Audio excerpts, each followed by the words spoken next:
ప్రియమైన దేవుని పిల్లలారా, మన రక్షకుడైన యేసుక్రీస్తు నామంలో యావత్ ప్రపంచానికి కూడా వందనాలండి. ఈరోజు మనం నేర్చుకోబోతున్న అంశం మట్టల ఆదివారం గురించి అండి. మట్టల ఆదివారం యావత్ ప్రపంచం క్రైస్తవులందరూ కూడా ప్రత్యేకంగా పరిశుద్ధమైన ఆదివారంగా పిలువబడుతుంది.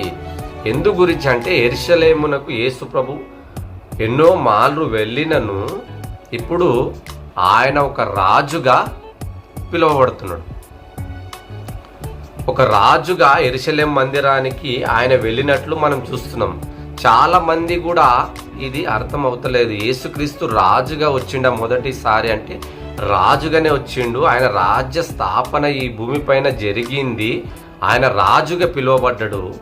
10 సార్లు కూడా ఎన్నో చోట్ల ఆయన రాజుగానే పిలువబడ్డాడు.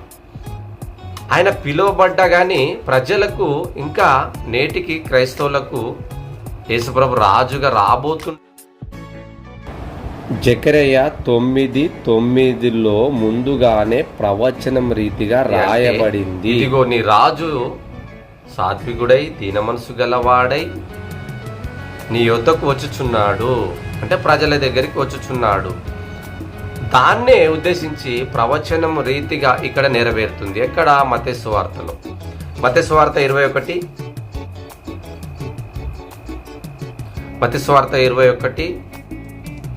9 వచనం. ఆయన ముందుగా వెళ్ళుచున్న వారును వెనక వచ్చుచున్న వారును దావీదు కుమారునికి జయము, ప్రభు పేరట వచ్చువాడు స్తుతింపబడునుగాక, సర్వోన్నతమైన స్థలములలో జయము అని కేకలు వేసిరి. ఆయన యెరూషలేములోనికి వెళ్ళింది. చూశారా, ఇక్కడ యేసు ప్రభు ఎప్పుడైతే యెరూషలేము ప్రాంతానికి వచ్చిండులే, ప్రజల అంతకన్నా ముందు ఆయన ఒక గాడిద పిల్ల మీద, ఒక గాడిద పైన ఎక్కి యెరూషలేములోనికి వస్తాడు. శిష్యులకు వెళ్ళి చెప్తాడు, పక్కకున్న గ్రామాలకు వెళ్ళండి, అక్కడ గాడిద పిల్లయు ఉంటుంది, నా కోసం గాడిద పిల్లని తీసుకొని రండి అని అంటాడు. ఎవరైనా దీన్ని ఎందు గురించి మీరు తీసుకుపోతారంటే ఇది ప్రభువునకు కావలసింది. ప్రభు అంటే రాజు కాబట్టి అలా రీతిగా వెళ్ళిండ్రు. శిష్యులు తీసుకొని వచ్చారు. యేసు ప్రభు దానిపైన ఎక్కిండు. గాడిద పైన ఎక్కడానికి కూడా ఒక పెద్ద ఆధారం ఉందండి. ఆ రోజుల్లో రాజులు, అధికారులు గుర్రాల పైన ఎక్కేవారు. యేసు ప్రభు రాజు అయినప్పటికీ తగ్గింపు మనసు కలిగి దీన మనసు గలవాడై గాడిద పైన ఎక్కి యెరూషలేము మందిరానికి వస్తున్నాడు.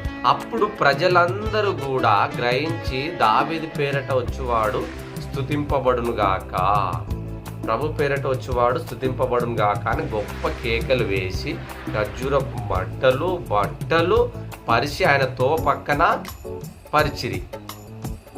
అనేకులు ఓసన్నా ఓసన్నా అని కేకలు వేసిరి. అంటే దానికి అర్థం ఏంటి అంటే యేసుక్రీస్తుకు పట్టాభిషేకం జరిగింది. ఆయన రాజుగా మొదటి పుట్టుకలో రాజుగా పిలువబడ్డా చాలా ప్రజలు అప్పటికి ఇంకా రాజుగా ఆయన గుర్తించలేరు, కానీ ఇక్కడ ఆటోమేటిక్గా రాజుగా గుర్తించారు. ఎందుకంటే యేసుప్రభుకు పట్టాభిషేకం జరిగింది. గాడిద పైన కూర్చున్నాడు. ఆయన కూర్చొందడవే మట్టలు పరిచిండ్రు, ఖర్జూరపు మట్టలు పరిచిండ్రు, చీరలు పరిచిండ్రు. ఆయన దానిపైనుంచి వెళుతున్నాడు. ఆయన వస్తున్న సమయంలో అనేకులు కూడా స్తుతింపబడును గాక, రాజు స్తుతింపబడును గాక అని ఆయనకు కేకలు వేసిండ్రు. ఈ కేకలు వేసిన కేకలు యేసు ప్రభు సిలువకి వేసినప్పుడు కూడా అదే ప్రజలు కేకలు వేసిర్రు. చూసారా, మనుషులు ఎప్పుడు ఒక రకంగా ఉండలేరు, ఎప్పుడైనా మారొచ్చు. 2 విధాలుగా మారొచ్చు మనుషులు. 2 విధాలుగా అంటే అబద్ధం చెప్పట్లో ఎన్నో విధాలుగా చెప్పొచ్చు, సత్యం చెప్పట్లో ఒకే విధంగా సత్యం మాట్లాడవచ్చు. కాబట్టి ఈ ప్రజలందరూ కూడా కేకలు వేసిండ్రు. శాస్త్ర పరిశీలన వచ్చి మీరు ఎందుకు కేకలు వేస్తున్నారు, నోరు మూయండి అన్నప్పుడు అప్పుడు ప్రభు అయిన యేసుక్రీస్తు అంటాడు, మీరు ఒకవేళ వాళ్ళ నోరు మూస్తే ఈ కొండలు గుట్టలు రాళ్లతో సాహిత్యము కేకలు వేస్తే అనగానే వాళ్ళు సైలెన్స్గా అయిపోతారు. ఇక్కడ యావత్ ప్రపంచం కూడా తెలుసుకోవాల్సింది ఏంటి అని ఆలోచన చేస్తే యేసు ప్రభువు మొదటి రాకడలో రాజుగా గుర్తింపబడ్డవాడు, రాజుగా గుర్తించిన ప్రజలు. కాబట్టి రాజుగా గుర్తించినప్పటికీ యేసుప్రభుకు తెలియని రీతిగా అభిషేకం ఎలా జరిగింది అంటే, అభిషేకం జరిగితేనే ఆయన రాజుగా పిలువబడతాడు. మరి ఎవరు చేసారు అభిషేకం అంటే మత్తయి సువార్తల్లో కానీ, లూకా సువార్తలు, యోహాను సువార్తలు కూడా తండ్రి అయిన దేవుడే ఆయనకు బాప్తిసం ద్వారా అభిషేకం అనేది జరిగింది పరిశుద్ధాత్మ ద్వారా. అయితే ఆయన అధికారంగా రాజుగా గుర్తింపబడిన రోజు మటల ఆదివారం రోజు పట్టాభిషేకం జరిగింది ఆయనకు. ఇది చాలా క్రైస్తవులకు నేటికి తెలియదు. కాబట్టి ఆయన రాజు, నీతిగల రాజు, ఆయన రాజుగా పిలువబడ్డాడు. మొదటి రాకడలోనే ఆయన రాజ్యం ఈ భూమి పైన తీసుకొని వచ్చినట్లు మనం చూస్తాం మత్తయి సువార్త.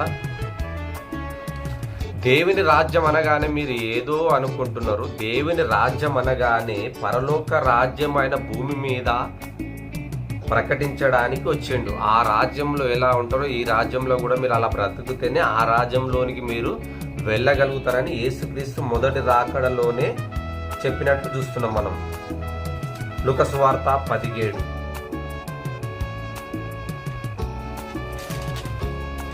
లూకా సువార్త 17:21.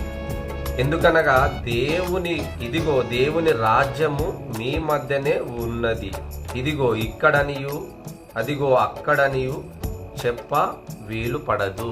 దేవుని రాజ్యం ఇక్కడని అక్కడని ఎక్కడని కాదు, అంతటా దేవుని రాజ్యం ఉంటుంది. అంతటా కూడా దేవుని రాజ్యము నిలబడుతుంది. యేసు రాజ్యము అన్ని చోట్ల కూడా కట్టబడుతుంది అని యేసుక్రీస్తు మొదటి రాకడలో శిష్యులతో చెప్తున్న మాటలు. అయితే యేసు రాజుగా పిలువబడ్డా అంటే పిలాతు దగ్గర పిలువబడ్డాడు.